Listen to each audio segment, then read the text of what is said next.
Y hay un tema de Iron Maiden que se llama The Trooper.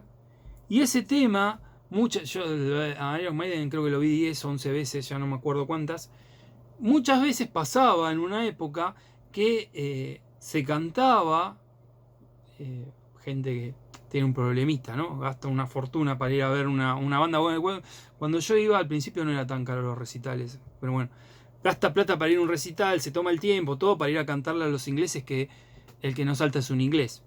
No, algo que, o sea, no, la sinapsis de las neuronas no le llega del todo, el agua al tanque no estaría andando bien de estas personas. Entonces uno veía, no sé, mucha gente, no digo todos, pero mucha gente saltando en un recital de Iron Maiden, el que no salta es un inglés. Pero ¿para qué mierda fuiste a ver a Iron Maiden? O sea, ¿no? Si no, si un artista no te gusta, no lo veas. Es la mejor censura que le podés hacer. ¿No te gusta como piensa Ricardo Iorio? No lo veas. No lo escuches. No lo consumas. Ni para bien ni para mal. No te metas, o sea, no lo nombres. ¿Se entiende? Y si no te gusta Iron Maiden porque crees que son imperialistas, que es un mambo de esas personas nada más, que 50.000 personas piensen que Iron Maiden es imperialista, no hace que Iron Maiden sea imperialista. Solamente hay 50.000 personas que no saben pensar, ¿no? Es un problema de ustedes, no de ustedes, de la persona que piensa eso. ¿Por qué le digo esto? Porque la canción de Trooper tiene claramente la bandera de la Union Jack.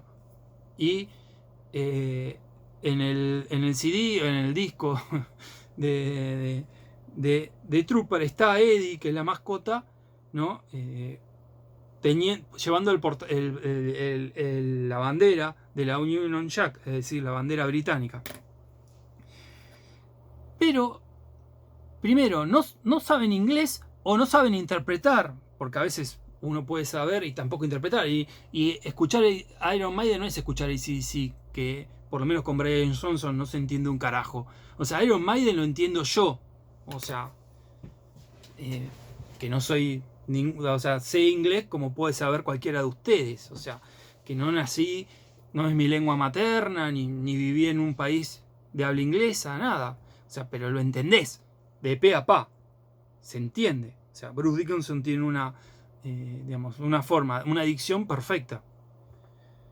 Entonces, ¿de qué trata esa canción? Esa canción trata de una batalla donde los altos mandos diseñan una estrategia, digamos, que es ridícula, que es mandar a la caballería ligera, que son, digamos, la caballería ligera justamente, son caballería, a atacar una posición rusa que está, digamos, metida entre un valle, y los rusos están bien parapetados ahí y los esperan. Entonces, los soldados ingleses saben que van a morir, pero tienen que cumplir la orden. Y, digamos, avanzan a pesar de que saben de que su orden es irracional. Entonces, cuando uno observa bien la imagen de Eddie, se da cuenta que Eddie tiene la tapa de la cabeza, del cerebro, digamos, abierta. Y tiene acá unos tornillos. Eso pasa porque en realidad a Eddie le lobotomizaron en el cerebro. Y por eso es un soldado imperialista. Entonces, eso es algo imperialista. En realidad está diciendo que los soldados ingleses son soldados lobotomizados. Lo está diciendo a gente que además combatió a Margaret Thatcher, ¿no? Pero bueno, son así las cosas. O sea, la gente que tal vez votó a Menem después le cantaba ¿cómo se llama? A Iron Maiden, el que no salta es un inglés. Estoy haciendo una reducción muy mala, muy torpe, pero me enojo con estas cosas. Perdón, ¿no? Me enojo. ¿Qué quiero decir con esto del sistema internacional? No había guerras entre potencias. Ahora, comparando ahora, ¿les parece que el mundo es multipolar? ¿O no?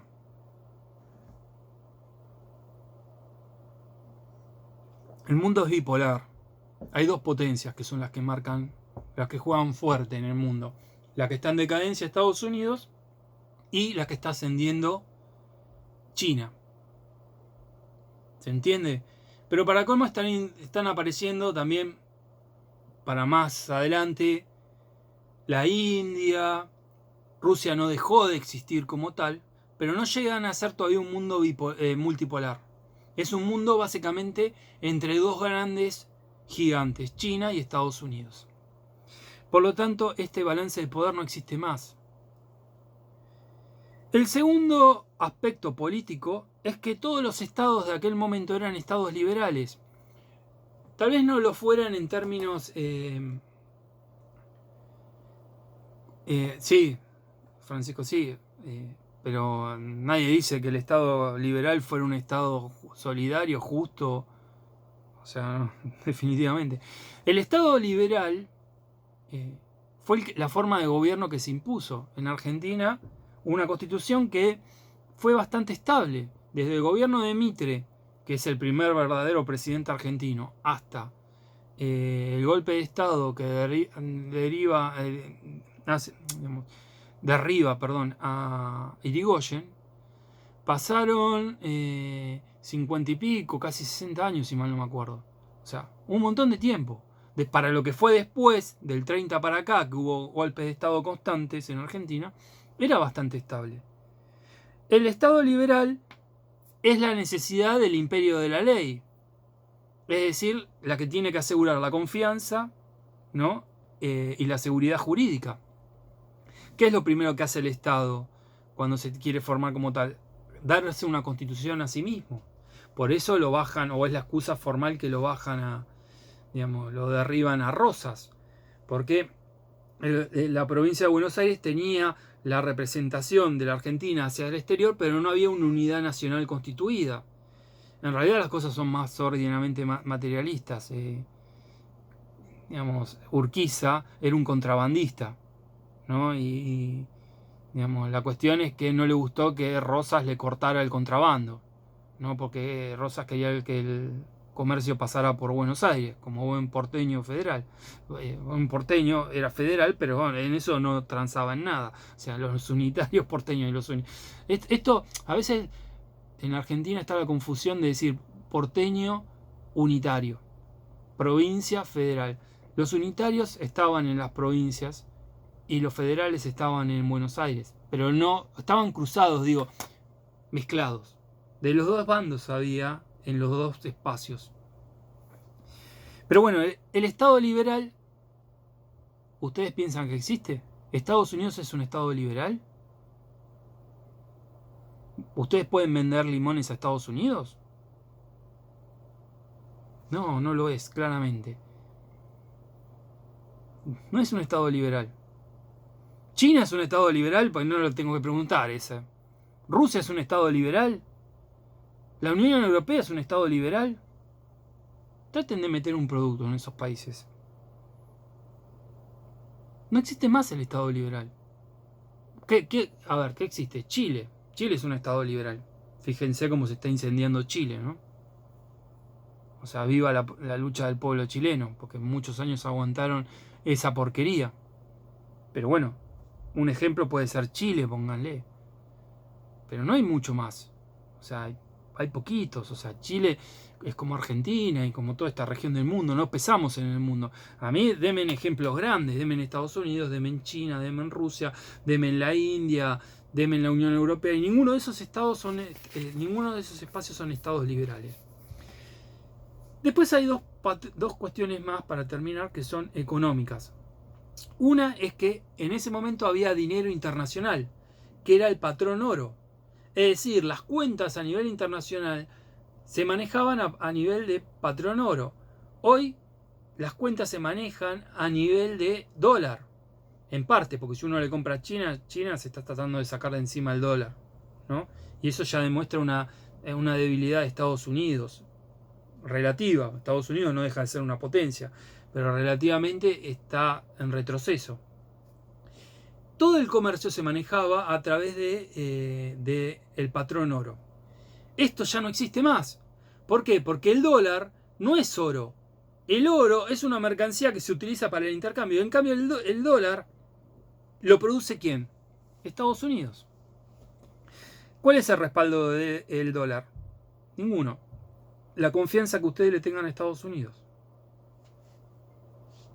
Pero antiguamente, después de la Segunda Guerra Mundial, Estados Unidos, por cada dólar que emitía, tenía un respaldo en dólares.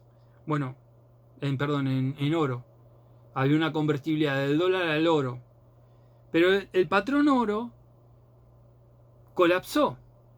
Fíjense que el sistema internacional de balance de poder colapsa en la Primera Guerra Mundial, claramente.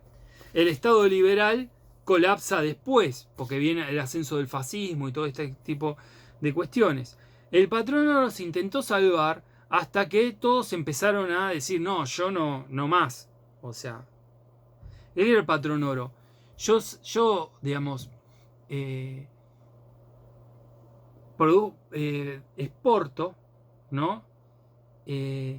Y digamos, el dinero venía en forma de oro, ¿no? Todo esto desapareció. Por lo tanto, en la Argentina, por ejemplo, no había Banco Central, no había nada de todo eso, porque lo que había era una caja de conversión. Por cada oro que entraba, se le daba al señor que entraba el oro un billete. Eso era todo lo que había. Por eso es que los neoliberales dicen que hay que arrasar el mercado del Banco Central, todo este tipo de cuestiones. Y después estaban los mercados autorregulados, que está ligado al Estado liberal. Es decir, mercados libres. Piensen así. ¿Cuántos de ustedes tienen antepasados que vinieron de otro país? ¿Cuántos de ustedes hoy por hoy se pueden ir a los países de origen de esas personas si no tienen el pasaporte? Eso era un mercado autorregulado, porque no solamente circulaban bienes y servicios, sino que circulaban las personas. Si uno se quiere ir a vivir a otro espacio, no pasa, porque está todo regulado. ¿Se entiende? Pero además, bienes y servicios. Mercados autorregulados. Con todo la complejidad, porque si yo soy el Estado y saqué al tren, ¿cómo puedo poner, digamos, en el mundo mi producción si soy de alguna provincia que está medio alejada del puerto? Sí, porque Trump es cualquier cosa menos es liberal. Será neoliberal en algunas cosas, no, ni siquiera.